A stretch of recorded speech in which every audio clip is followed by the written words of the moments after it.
బొజ్జన్నకొండ అత్యంత ప్రాచీనమైన మరియు బౌద్ధ పుణ్యక్షేత్రాలలో ఒకటి. ఈ బొజ్జన్నకొండ మరియు లింగాల కొండ అనే 2 రకాల కొండలు ఉన్నాయి.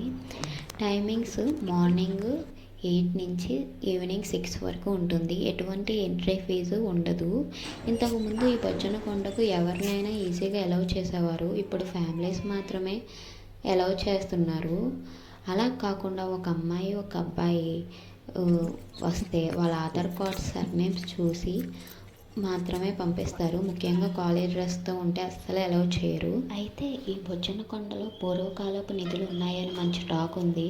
నిజం ఏంటి అంటే శాస్త్రవేత్తలు జరిపిన తవ్వకాలలో మనకు గుప్త వంశానికి చెందిన రాజు కాలం నాటి బంగారపు నాణెం, తూర్పు చాళుక్య రాజు కాలం నాటి రాగి నాణాలు, ఇంకా గుర్రపు గుర్తు ఉన్న సీసపు నాణాలు, అక్షరాలతో చెక్కబడిన మట్టి పలకలు, మట్టి పూసలు ఇక్కడ లభించాయంట.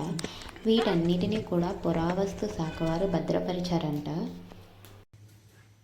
ఈ గోడ పగలగొట్టి లోపలికి వెళ్తే ఒక సీక్రెట్ రూమ్ ఉంటుంది. లోపల సీక్రెట్ రూమ్ ఉంటుంది. అలా వీడియో చూస్తూ ఉండిపోకపోతే లైక్ చేసి సబ్స్క్రైబ్ చేసుకోవచ్చుగా.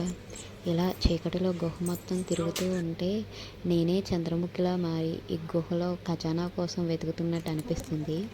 ఫైనల్లీ వచ్చేసాము లింగాల కొండకి. ఇక్కడ కనిపిస్తున్నవి ఇవన్నీ కూడా బౌద్ధ స్తూపాలు అంటారు.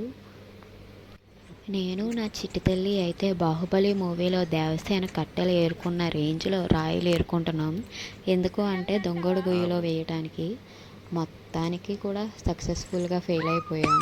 ఈ దొంగడు గొయ్యిలో రాయి వేసి ఏమైనా కోరుకుంటే అది నిజమవుతుందంట.